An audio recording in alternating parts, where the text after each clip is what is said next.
24 NI news Indian Nanded में आपका स्वागत है। चलिए जानते हैं आज की खबर। उमेदवारी मागितली नाही, डीपी सावंत काँग्रेसमध्येच आहेत ना. डीपी सावंतनी काँग्रेस सोडली नव्हती, ते काँग्रेसमध्येच आहेत. त्यामुळे त्यांनी उमेदवारी मागितली असेल तर आश्चर्य वाटण्यासारखं आहे. ते काही त्यांनी पक्ष कुठल्या अन्य पक्षात प्रवेश केलेला नव्हता. ते मध्यंतरी आजारी होते आणि नंतर ते काँग्रेसमध्येच राहिलेले आहेत. त्यामुळे त्यांना वाटलं असेल काँग्रेसमध्ये मागितली उमेदवारी. अन्य काही तुमचे शिलेदार जयश्री पावळे असतील, मनोहर शिंदे, आणखीन काही माजी पदाधिकारी ज्यांनी भाजपमध्ये तुमच्यासोबत प्रवेश केला होता नंतर आणि आता ते परत काँग्रेसकडे जातात. ठीक आहे, असं स्थानिक परिस्थितीप्रमाणे लोक निर्णय घेतात.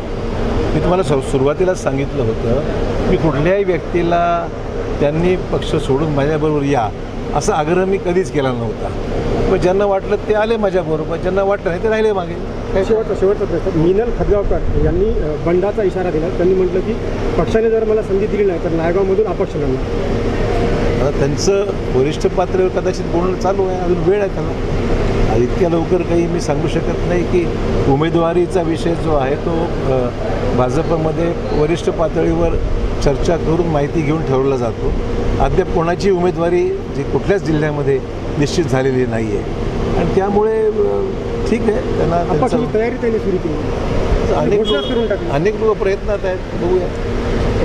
काँग्रेसने मिशन भोकर सुरू केलेलं आहे, जनसंवाद केलेला आहे. वसंतरावांनी तुमच्या विरोधात आता भोकरमध्ये शेड्यूल ठोकलेलं आहे. ठेकू द्या त्यांनी, पण ते जिल्ह्याचे खासदार आहेत ना. जिल्हा फक्त काय भोकरमध्ये एक जिल्हा नाही, ते सगळे जिल्हा अध्यक्ष इकडेच आहेत.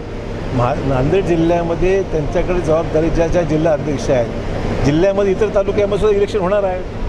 मला आनंद आहे. बाकी ठिकाणी आम्हाला मोकळी आहे. त्यामुळे भोकरवरती जास्त लक्ष काँग्रेसचं. चांगलं आहे ना, आनंद आहे, मला आनंद आहे.